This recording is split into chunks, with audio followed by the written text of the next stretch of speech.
Thank you and welcome to the show this morning. The topic this morning is the agenda or the platform of Mrs. Betty Nixon, who is running for the mayor of Nashville, Tennessee, Davidson County. And let me welcome you to the show this morning, Mrs. Nixon, and to talk about some of the things that you believe to be important in terms of the development of Nashville over the next several years. Why don't you start us off this morning by giving us some information relative to how you became involved in politics and perhaps some information in reference to the service that you have rendered to this community up to this point. Well, thank you, Dr. Haney. I'm delighted to be here. And I'm delighted to be here with you.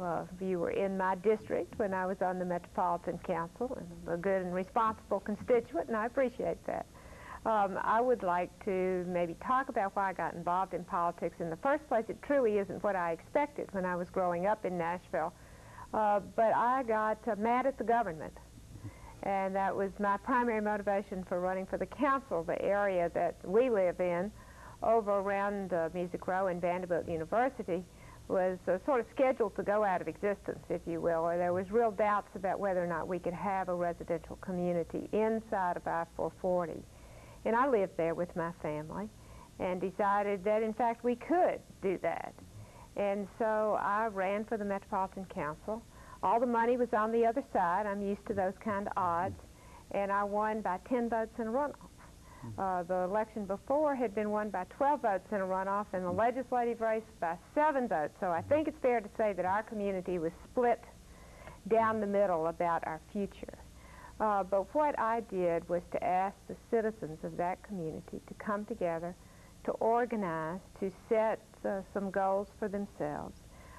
We did that. We brought our community back. We worked on our school and made it one of the best in the city.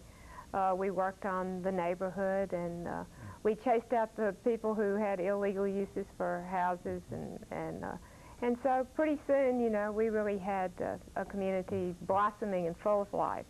And I believe that one of the things that Nashville needs at this time is a commitment to work together to achieve a common agenda for this city.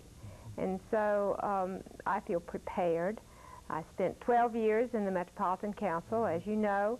After that first win by 10 votes, nobody ever ran against me again, in spite of the fact that that's a district that's characterized by close races. And so I feel that that demonstrates my ability to represent fairly people of differing views. I also was able to then address some citywide issues during my council service, and I think that those may give the viewers some insight into how Betty Nixon's mind works. And so let me mention a couple of examples. At one point, we were looking around for a way to help communities improve the quality of life, you know, really looking at neighborhoods and trying to do that in a cost-effective manner, which is one of the things, you know, there's never enough money for all the things we want to do. So we were trying to look for something that would really work and wouldn't be too expensive. So we looked at our schools and saw that we had a $100 million investment in school facilities, but that they were only used 20% of the time because they were locked in the morning until the children got there, and then locked in the afternoon, and locked on the weekends, and locked in the summertime. So I served as chairman of a task force and then sponsored legislation